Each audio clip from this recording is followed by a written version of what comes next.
Hello everyone and welcome to another edition of Craig and Rhino Shove Food in Their Face, straight from Disneyland Park. This evening we are here at Tropical Hideaway. This is just outside, actually connected to the Tiki Room here at Disneyland Park, and we're actually not here for Dole Whip because you can get some pretty exciting Dole Whip flavors here, but we are here because there is bao on this menu, there is pork lumpia on this menu, and Craig, who was kind enough to go get the food, texted me and was like, there's mochi on this menu. So we've got a couple of things to try. Before we do that though, I just want to remind everybody that this video and everything that we do here is brought to you by Dreams Unlimited Travel.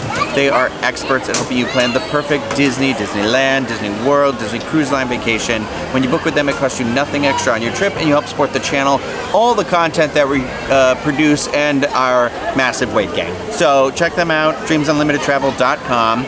And now that I have said that, I shall select from the smorgasbord that you have here one item to start with first. And you know what? I think I'm gonna go with the lumpia because it just looks so crispy and yummy. And the thing about this is it costs, let me actually read you the description, that would make more sense.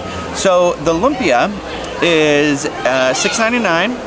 And you get 2 of them in there, but it is pork, vegetables, and it comes with a sweet chili dipping sauce. I love a sweet chili dipping sauce. I'm very excited for that. I'm gonna go in, select mine. I'm just gonna dip. Don't worry, Craig, I won't be double dipping. Ew, you will. I will. You always do. I always do. I'm so polite that way. This is really good. It has a really crispy, flaky outside. It does you have a little bit of, like, when you bite into it, that oily flavor, but I feel like that's kind of something that happens when you fry up this stuff. I mean, I'm not an expert on lumpia or anything like that, but all the ingredients in here are like really good and fresh, and I'm going backside, okay? So you see I'm not double dipping here. We're going to the butt. I didn't mean that. It's pretty good. I do actually really enjoy this. Yeah, why don't you try one? Let me hold the camera so you can get a little bite here. And I'm also gonna run away and get napkins too, because like I said, it is a little greasy and I chose to eat it with my hands, which I did wash right before we did this. Please don't judge me. So I'm gonna take my first bite without any dipping sauce at all. Quite honestly, this doesn't need any dipping sauce at all. It is exactly as Rhino described it, perfectly crispy on the outside, oily. It's got to be oily, you know. You have the flavor of pork, but most of what's inside is that cabbage, like, slaw mixture that's always in a good spring roll. That's really nice, and for 2, that's a really good snack. And I know I'm gonna get flack for it because people are gonna be like, "Yeah, Rhino, I dipped with the end. I bit off." Mouth side down, I you did. monster. But you finished yours, so forget about it. I might use it on the bow. You won't. Well, not now. But we all know how I feel about spring rolls when it comes to Magic Kingdom and the spring roll cart. I usually hate them. If they did them like this, I would like them a lot more. But now with the sauce. I'm not really feeling the sauce at all. For me, you know, it is sweet chili. I get a little of the chili, a lot of sweet. This thing is like one step away from a sweet and sour sauce, and that's not for me. I'm not a fan of sweet and sour. So I'm gonna pass on the sauce moving forward. I'm glad you ruined with my it for last me. little piece of lumpia. Rhino, just leave me alone with it. But I'm gonna move on to our bao selections, and we've had the bao from here before, specifically the chicken bao and the vegetable bao, but we have not had the other bao that's currently on the menu, so it's a must try for us. It's a Loco Moco bao. $5.99 is for each individual bao, but I mean, they're pretty big buns, so I think $5.99 is fair price. Inside we have spiced ham, spam, ground beef, egg, and mushroom gravy. And I love Loco Moco, but okay, I'm gonna start with bite without any of the sauce.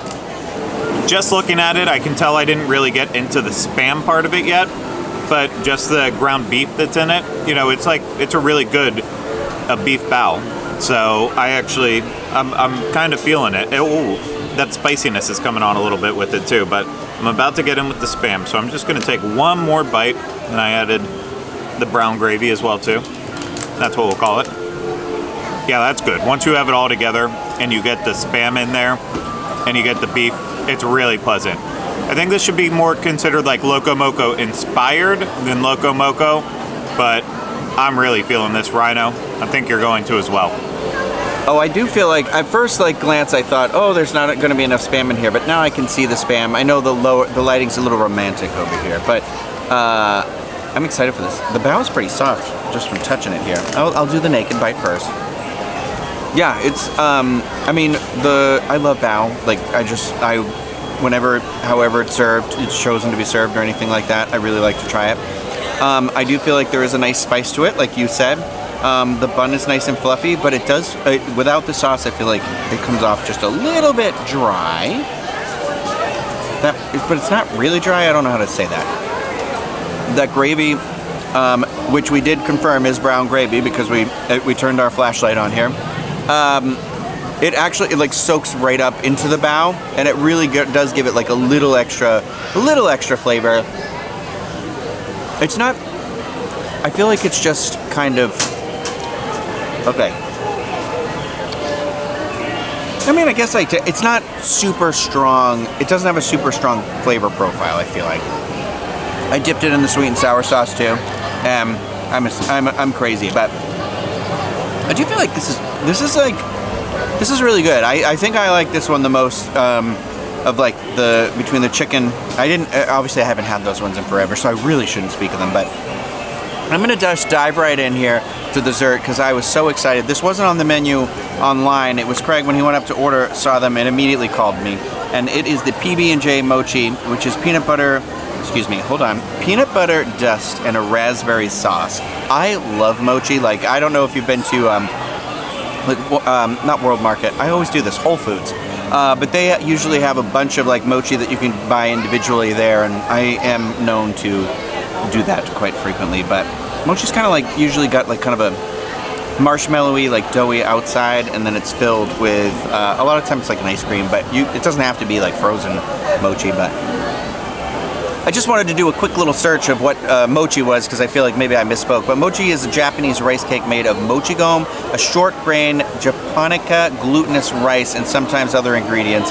But it says the rice is pounded into a paste and molded into the desired shape. So I think sometimes, like the mochi I like at oh my god, I already forgot again. Whole Foods has ice cream in the center of it, which I do enjoy. It doesn't have to, like I said, this one does not. But this one is served cold.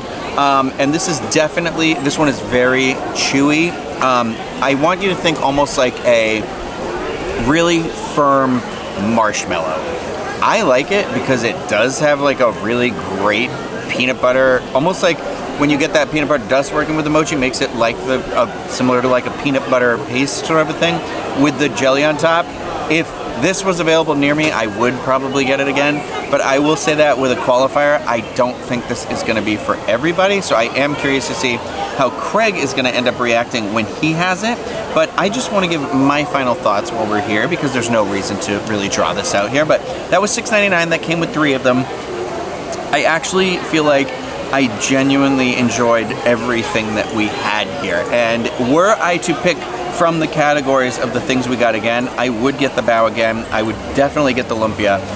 So for me, I think lumpia was like number 1 because it is just so, like, I just love that crispy. And I think it's a great snack to just grab and like either split with somebody and just give the other one to somebody, or just have them to yourself and not weigh you down too much. So I appreciate that. I would definitely get this mochi again because I'm a fiend for the peanut butter and jelly. And I look forward to eating the rest of this bao because bao wow, baby. Before I eat my PB&J Mochi, I do have to also say I also really enjoy mochi, so yeah, this was also something that I was looking forward to try as soon as I saw it. And I felt like when I was down there and asked about the mochi, she told me that it was peanut butter with 3 pieces in there, and that's what it was. But then I was like, oh, peanut butter dusted, just like on the menu. So I sliced it open, and it appears that there is also peanut butter on the inside as well too. So I'm wondering if the peanut butter is also a little gelatinous too, and that's causing extra chew to it all. But yeah, very interesting. Let me start chewing on this. What can I say? It is literally a chewy peanut butter and jelly sandwich. And I know because we have been hoarding Uncrustables during this trip from the one day that we had a concierge room and we were able to take lots of PB&J Uncrustables. And I think it's really good.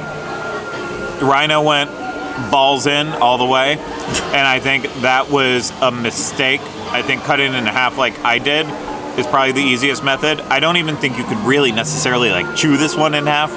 It is very chewy, but cutting it in half after I got through, it made it much easier. Peanut butter dust, I apologize there. It made it a lot easier to chew it in that smaller portion. So I've got to say, I'm a fan of peanut butter and jelly mochi. But overall, I'm a fan of everything that we had here at the Tropical Hideaway. You cannot beat the ambiance of this area. It just fits in perfectly to the point you're like, you know, what was that weird Aladdin thing that was here before? Like, it just... Here. Yeah, it was like... It was a waste. This is just such an incredible spot, and it's great during the day. It's even better at night with all the torches lit up and all the mood lighting and still hearing the Jungle Cruise boats going by. Rosita is squawking along down there. And the fact that you can have your choice of hot savory items or good sweet desserts, like, it just has everything. And for what we got, the pork lumpia, definitely number one in my book. Would have that again. May have that again if I want a snack. Then I'm gonna put the peanut butter and jelly mochi just slightly under it. I don't know what I'm saying anymore. I've got peanut butter on the brains, and that's never a good thing. But yeah, it's just, I like that just slightly less than the pork lumpia. And then I love that Loco Moco bao bun. But to me, it just didn't hit all the marks I wanted. But like Rhino, I would still probably get the Loco Moco one over the other bao buns that they offer here. But I honestly, I don't think you really can go wrong. If it sounds good to you, you're probably going to walk away liking it. I know I always do. Why? That was I don't know. Pause for laughter. Okay. That's going to do it for this Disney dining review. I hope you enjoyed it. If you did, please hit the thumbs up, subscribe to the channel, and leave comments, questions, and video suggestions in the comments section. And if you really want to support us, book a trip through Dreams Unlimited Travel. Get a free no obligation quote today at dreamsunlimitedtravel.com. That's going to do it here for Rhino and I at the Tropical Hideaway in Disneyland. We'll see you again real soon with another Disney dining review. Take care. Bye-bye.